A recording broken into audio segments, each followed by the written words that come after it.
Hello and welcome. Today we are going to discuss about relational data model. So we will take one real life example, then gradually we will move to the theoretical parts of this topic. So first of all, let us assume any school database. So if we are having a school, then must be having students. So there is no existence of schools without students. So we are having assumed that we are having a set of students and there will be several classes.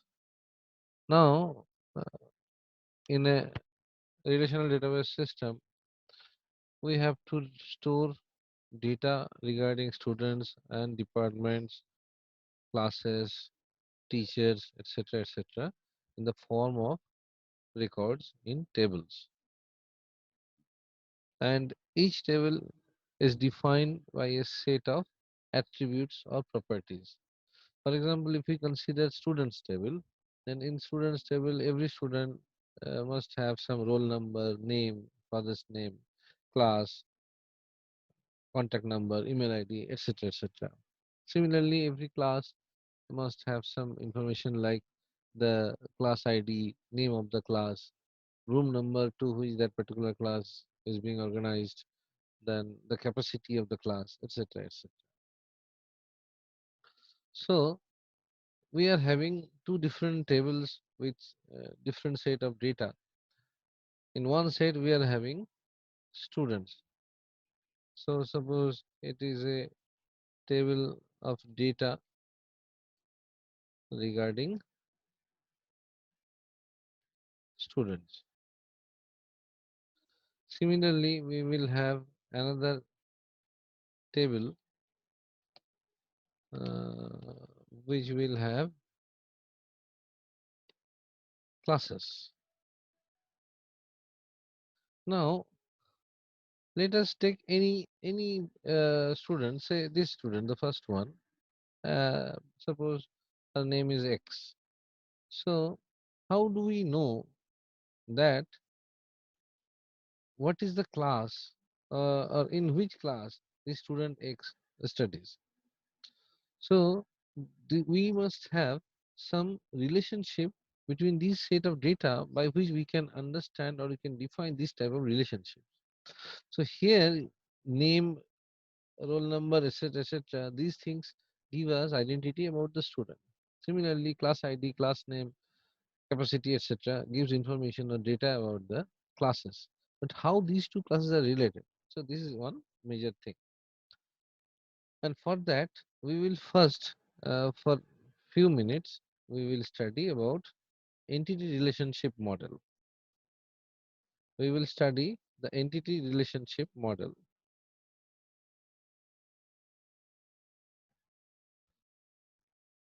Here, if we consider the previous example, here we have two types of data.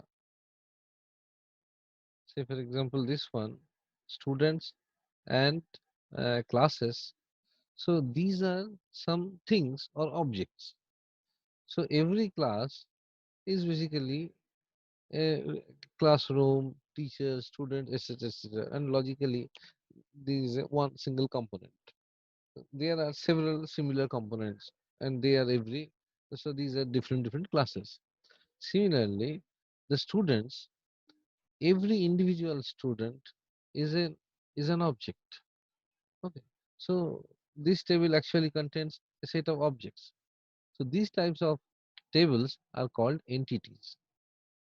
So if we go to the definition, what is an entity? An entity is a real world object or thing that is that are represented in database. So it can be any object, place, person or class. Data are stored about such entities. In DBMS, we store data in the form of table containing information about entity type like students, teachers, employees, etc. So I think what is entity? That question is now clear to you. Now, if we go back to this previous example, so what we are having two entity sets, one for students and the other one for classes. Now, how can we relate a student to a class? Okay. So can we add the class information to the student record?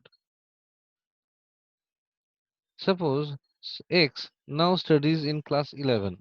Now in next year it is expected that she will be studying in class 12. So every time her class gets changed. Okay. So that is why we cannot add this class information with the student data. So similarly, we cannot add student roll numbers to a class because every year the set of students gets changed in that particular class. So we need to have some other representation by which we can relate the students and the classes. So that can also be done using a table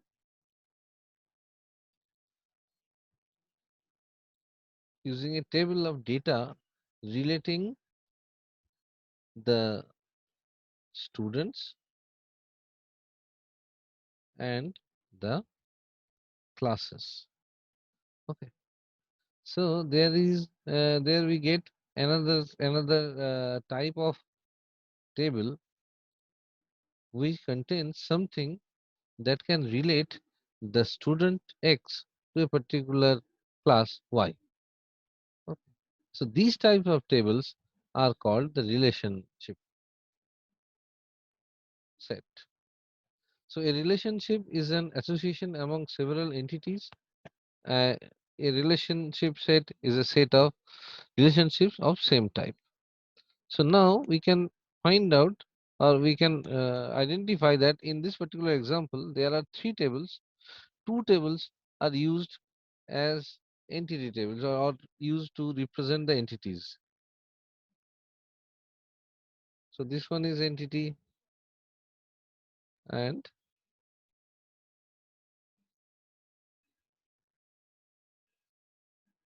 this one is also entity. But the third category of table does not store any entity, and they store the relationships. Okay. Now, we will be learning this in much more details in later chapters. For time being, we will limit ourselves to this part of knowledge only. So let us take some example. So here I have taken a snapshot of MySQL database. Here I have taken a student's master table. In practical, for identification of tables or for better communication among the developers and the designers, usually people use this type of terms. Students underscore master. That means this is a master table. That means this table, student table, will not be changed very frequently. So there are two types of tables. Usually the master tables represents the entity sets, and there is another type of table called transaction table, which is expected to be change very frequently, and these are usually used to represent the relationships. Okay. So here we have taken one entity set, student entity set, and the name of the table is student master, and we have taken student IDs, first name, last name, date of birth, father name, contact number, contact mobile, address. So these are seven attributes. So these are all attributes. Now, when we enter some data into this table, this may look like this. This is a sample uh, data stored in the database. So here we can see that these are those seven attributes which we have defined earlier, and we have given some data here. So these are the entities. Every student is an entity. So these are the entities, and these are the attributes. Student ID, first name, last name, date of birth. These are all different attributes. Okay. We are moving to the next table. So this is the classes master. So what we have here we have class ID, class, or it may be called as class name also. Then category, admission fees, tuition fees. And this is a sample data that class ID 2, ID is 2, class ID LN, category is nursery. So these are certain admission fees 5,000, tuition fees 950, etc., etc. Now, how can we relate these two tables? Here we are having the third table, admits to. So student admits to a class. So in this class there we have taken two different representations. This is one simplified representation for the relation. What we have here, the name of the table is admits to. Okay. So this actually represents this one, which class. So this is represented by admits to, and we are having student ID and class ID. If you can remember, student ID comes from student master table and class ID comes from the classes master table. So this is a transaction table or relationship between two entity sets, the students and the classes. And there is another representation. Both are doing the same thing, but this is having much more data, so it is expected that it will be much more useful in practical representations. Here we are having student ID, class ID, CAY. CAY actually stands for current academic year. Okay. So CAY, then roll number, current roll number, and section ID. In their class, there may be several sections, so some section ID has been stored. So if you look at the sample data, that student ID 1, class ID 14, current academic year is 2020, roll number 1, section ID 131. So this is a sample data. So what we are having common in both of these two tables, we are having student ID and class ID. This group of data, a set of data, is common to both of these two. Okay. Now, if we wish to graphically represent this, the same thing, then we can represent in this way. This is called ER diagram. So what we have done, we have taken the student master table in one box rectangle, the classes master table in another uh, rectangle. The rectangles in such diagram, real diagram, we have uh, we usually store the or draw the entities in rectangles and relationship in diamonds, and these are the attributes. So if you can remember, then we had student ID, first name, last name, date of birth, father name, contact number, etc. Similarly, in classes table, class ID, class, category, etc., etc. And admits to is a relationship between the student master and the class master.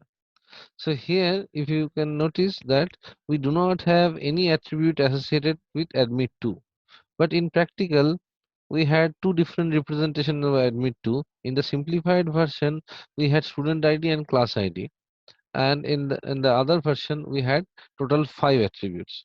But in this particular ER diagram we don't see any attribute associated with admits to relationship, because this actually uses simplified version. Simplified version means this one, sorry, this one, where we are having only student ID and class ID, uh, these two attributes in admits to table. So actually note that the student ID comes from student master table and class ID comes from classes master table. So that is why if we are relating, if a relationship is relating two or more entities, and the set of attributes which forms this relationship, those attributes belong to either of the entity sets, then we need not to represent them. That is why we have not represented. But in actually real life implementation, in this admits to table, we will have student ID and class ID as shown in this picture. We are having another ER diagram. This is for the second version of admits to, which had 5 columns, so five attributes, and we don't store or represent the attributes which are which belongs to the entity sets among which this relationship is establishing the relationship. That is why student ID and class ID we have not shown here, but CAY, current academic year, doesn't belong to the student table nor to the classes master table also. That is why we have shown it here. Similar for the same reason we have shown the roll number and section ID also. So this is a simple representation of a database with having very few tables, and this is a graphical representation of the concept which we have implemented in this table, and this is called ER diagram. So I hope these things are clear to you. If you have any query, you can write to me or contact me through email, through this email ID. And next we will move to the relational model.